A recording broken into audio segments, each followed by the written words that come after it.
এক গ্রামে একজন দরিদ্র কৃষক ছিল। সে কঠোর পরিশ্রম করত, কিন্তু দারিদ্র্য তার জীবন গ্রাস করছিল। সেই গ্রামেই এক সাধু থাকত, যিনি সকলের উপকার করতেন। কৃষক ভাবলেন তার কাছে গিয়ে শরণাপন্ন হবে। কৃষক একদিন সেই সাধুর কাছে গেলেন নিজের সমস্যার কথা জানাতে। কৃষকের কথা শুনে সাধু জানালেন, আমি তোমার বাড়িতে আসব এবং পরিস্থিতি মূল্যায়ন করব, তারপর সমাধানের পরামর্শ দেব। একদিন সাধুটি কৃষকের বাড়িতে আসেন। তিনি খুব জ্ঞানী ব্যক্তি ছিলেন। গ্রামবাসীরা তাদের সমস্যা তার কাছে নিয়ে আসত এবং তিনি সমাধানের উপায় বলতেন। সাধু যখন আসেন তখন কৃষক বাড়িতে ছিলেন না।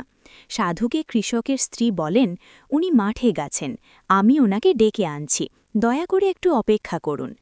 কৃষকের ছেলে তার বাবাকে ডাকতে গেল। সাধু এসেছে, কৃষক ছুটে এলো।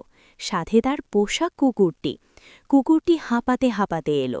সাধু কৃষককে জিজ্ঞাসা করলেন, তোমার খামার কি অনেক দূরে? কৃষক উত্তর দিল, না, আমার খামার কাছেই।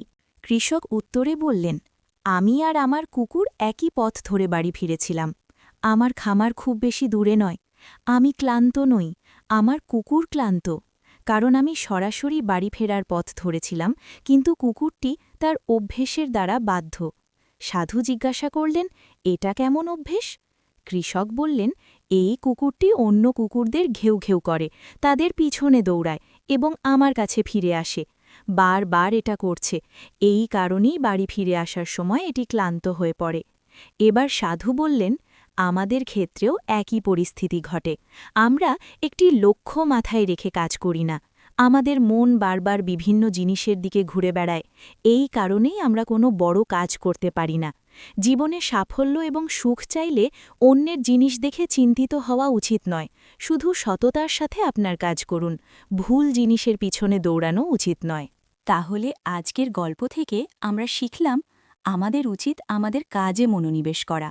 যদি আমরা অন্যদের আরামায়েশের দিকে মনোনিবেশ করি, তাহলে আমাদের কাজ ব্যাহত হবে এবং আমরা সাফল্য অর্জন করতে পারব না।